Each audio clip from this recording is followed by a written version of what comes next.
দোস্ত, কতদিন পর একসাথে হলাম। আবেগ চলে আসতেছে। আবেগ পরে দেখাস, আগে বল সেমাই কোথায়? আমি ভাবছিলাম তোরা আমাকে অনেক মিস করছিস। হ, বিশেষ করে তোর কাছে যে 500 টাকা পাই সেটা। হা হা হা, ওই টাকা দিয়ে না তুই প্রেমিকাকে বার্গার খাওয়াইছিলি? প্রেমিকাও নাই, বার্গারও নাই, শুধু দেনাটা আছে। ওই নিশ্চিত গরুর মাংস আসছে। ভাইয়া, আপনার ডায়েট ফুড। ঈদের দিনে ডায়েট ফুড? এই বেইমানকে! ডাক্তার বলছে কোলেস্টেরল। তোর কোলেস্টেরলের চেয়ে তোর সিঙ্গেল লাইফ বেশি ভয়ঙ্কর। ঈদ মানেই 3 দিন শুধু খাওয়া, তারপর জিমে ভর্তি হয়ে শুধু ছবি আপলোড। আর আমি ঈদ মোবারক পাঠিয়ে সিন খাই। লাইট আসুক আর না আসুক, আমি ফ্রিজ থেকে মাংস বের করতেছি।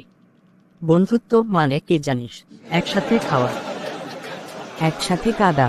না রে, বন্ধুত্ব মানে তোর লজ্জার কাহিনী সবার আগে ফাঁস করা। তাহলে বলি, নাবিল ক্লাস 8-এ প্রেমপত্র দিয়ে প্রিন্সিপালের কাছে ধরা খাইছিল। কাট কাট, এটা স্ক্রিপ্টে ছিল না। Subscribe my channel.